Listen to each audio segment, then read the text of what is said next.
From healthcare to education, State Senator David Lucas is predicting those topics will be discussed under the Gold Tome this year. I sat down with the senator this afternoon to find out where his focus is heading into the new session of the Georgia General Assembly.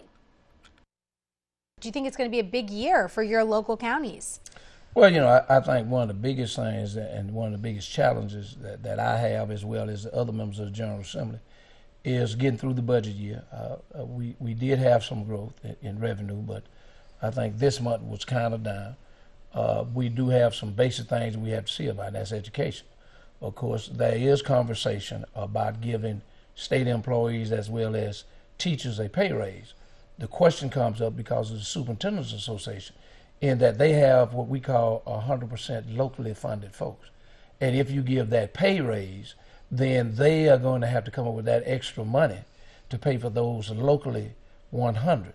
And when I say that locally 100, those are the folks who are outside of the state allocation on teacher positions. So they've asked, as far as I know, about us doing half, putting half in the QB formula and the other half as far as teacher pay raises. So money is going to be a big issue across the board. It is always a big issue. We are not fully recovered from the so-called recession. You know, we have some immediate needs. We're going to have some rural hospitals that will close based on money. And part of that is we did not accept, when I say we, the governor did not accept what we call the Medicaid expansion, which was about $700 million. Right.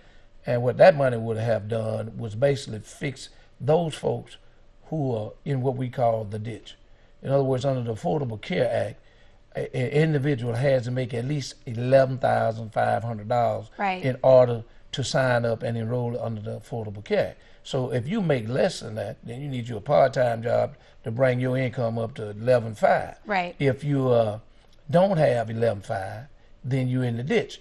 The expansion of Medicaid would have taken care of those folks, people. All of those folks, and at the same time would have covered a lot of these folks who are going to the hospitals who don't have health care. And basically what you have to realize is that those of us who do have insurance, a portion of our payments to the hospitals when we get real sick goes to indigent care. So a portion of our money on paying the bill goes to that. And then, of course, taxpayers in the community also ante up to take care of the indigent care costs at the medical center here in Central Georgia. So in terms of your legislative agenda, what do you have on it this year, you know, aside from any, you know, Bibb County, any of your counties? Well, number one, I'm dealing with healthcare in Hancock County as well as Twiggs County, trying to provide emergency transportation. And when I said trying, I'm dealing with the community as a whole. We've had 2 meetings. A couple of weeks ago, we met with the medical center and its CEO, and we were basically given a blueprint as to what they needed in order to put an ambulance in service in Twiggs County, one that would be housed there. And so the community, we met today. Guy by the name of Ron Turner, who is a former CPA and one who deals with rural development, healthcare, and various things, met with a group of citizens, the sheriff, county commissioners, development authority, the federally qualified health center that they have in Twiggs County, and some citizens. And they are right now trying to put something together. And like his colleagues, Lucas will be up for re-election. He says as long as he's in good health, you'll see his name on the ballot again.